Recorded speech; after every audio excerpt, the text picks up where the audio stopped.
Yo, what is up guys, Delboy here, aka Blue Collar Sports TV. Hopefully you guys are doing well. If you're new here, smash that like, hit subscribe, all of that good stuff.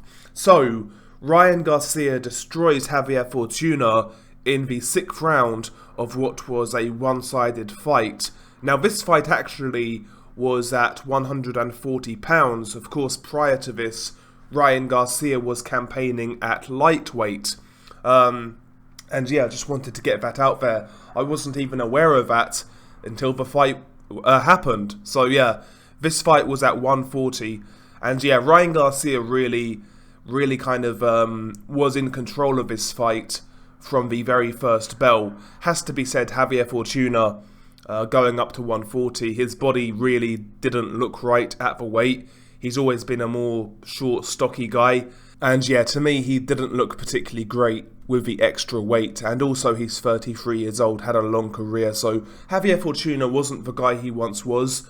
But regardless, Ryan Garcia dealt with him in somewhat impressive fashion, I would say. Of course, this is Ryan Garcia's second fight with Joe Goossen. And, you know, his first fight with Joe Goossen was back in April, I believe, against Emmanuel Tagoe.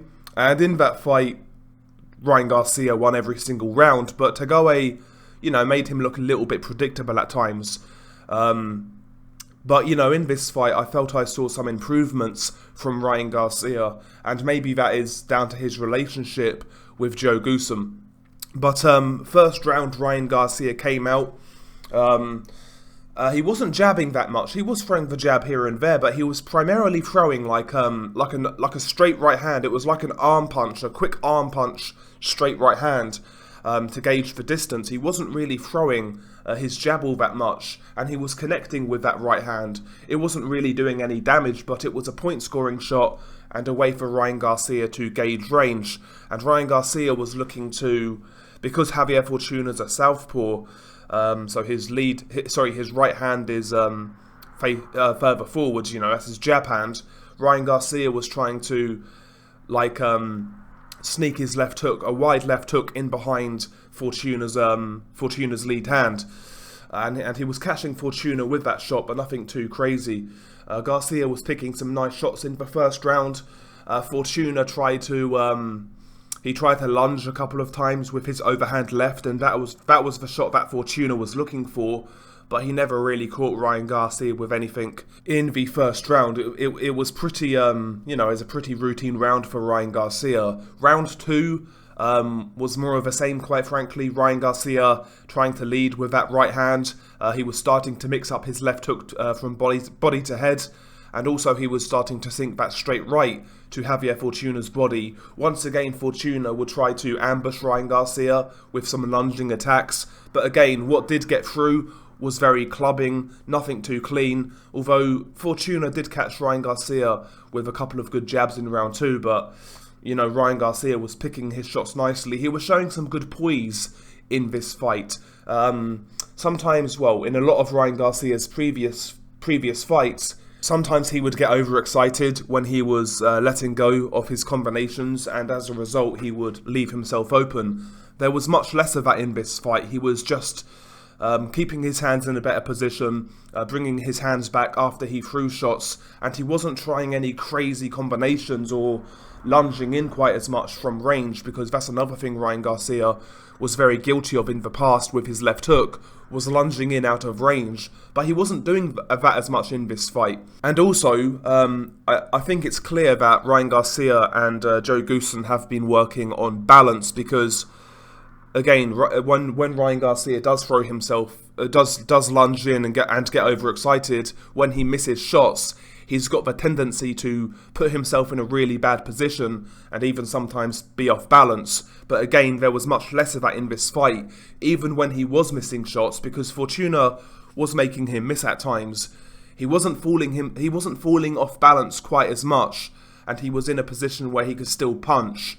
So the balance with Ryan Garcia in this fight, in my opinion, was much better than it's been previously. He still needs to work on it, but I saw signs of improvement.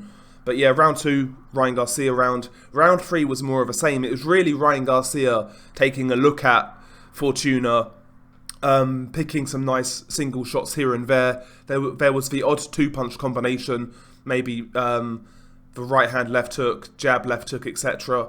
But Ryan Garcia wasn't doing anything too crazy. He was slowly trying to dissect Javier Fortuna. And yeah, there wasn't really anything of any consequence coming back from Fortuna. Fortuna could never really get his distance correct. There were times when he tried to lunge in and Ryan Garcia would be out of range. So yeah, Ryan Garcia also did a good job at distance control in this fight. And round 4 was when this fight started to turn, and you saw Fortuna starting to feel the pace, not feel the pace because it was low output, but you started to see him feel the power of Ryan Garcia. Much like the fight with Luke Campbell, Ryan Garcia led with a hook to the left hook to the body. It catches Fortuna. Fortuna goes down. He takes the count. He then spits out his mouthpiece in a veteran move, gets a few more seconds, and he sees out the round. Fortuna fought the rest of the round with his hands down to protect his midsection and ribs. But yeah, another positive is that Ryan Garcia didn't just jump in and look for crazy shots. No, he realised that Fortuna wasn't quite ready to go, so he bided his time, making sure not to get caught with something silly, because Fortuna tried to throw a couple of shots back after getting dropped the first time. Round 5, towards the start of round 5, or maybe it was the middle, Fortuna backed up into the corner and he tried to open up with a combination of his own. Ryan Garcia beat him to the punch. It was like a right hand which I think missed, and then a left hook to the side of the head. That dropped Fortuna. Fortuna gets up straight away. Probably should have taken more of a count, but regardless, he gets up, he beats the count, and continues to fight. Once again, Ryan Garcia not rushing his work. Fortuna really at this point is in full retreat, sees out the round, and round 6 is where the fight ended. In the centre of the ring, Ryan Garcia, I think it was a straight right left hook combination, left hook landing on the head. Once again, Fortuna goes down and he sits out the count, spits out his mouthpiece and sits out the count. And that was all she wrote. Ryan Garcia, dominant performance. But, considering where Fortuna's at these days, you do expect it. We all expected Ryan Garcia to win this fight. But for me, at least, it was the slight improvements in Ryan Garcia's game. I felt he showed better poise. I felt he showed better patience. I felt he showed better balance, things of that nature, better distance control. He was more thoughtful of when he was going to throw his punches and whether he was in the position to do so. It looked like Ryan Garcia was thinking a bit more. Don't get me wrong, there are still some vulnerabilities in Ryan Garcia's game. I still don't like how he backs up from shots with his chin in the air. He'll back up in straight lines when somebody tries to ambush him.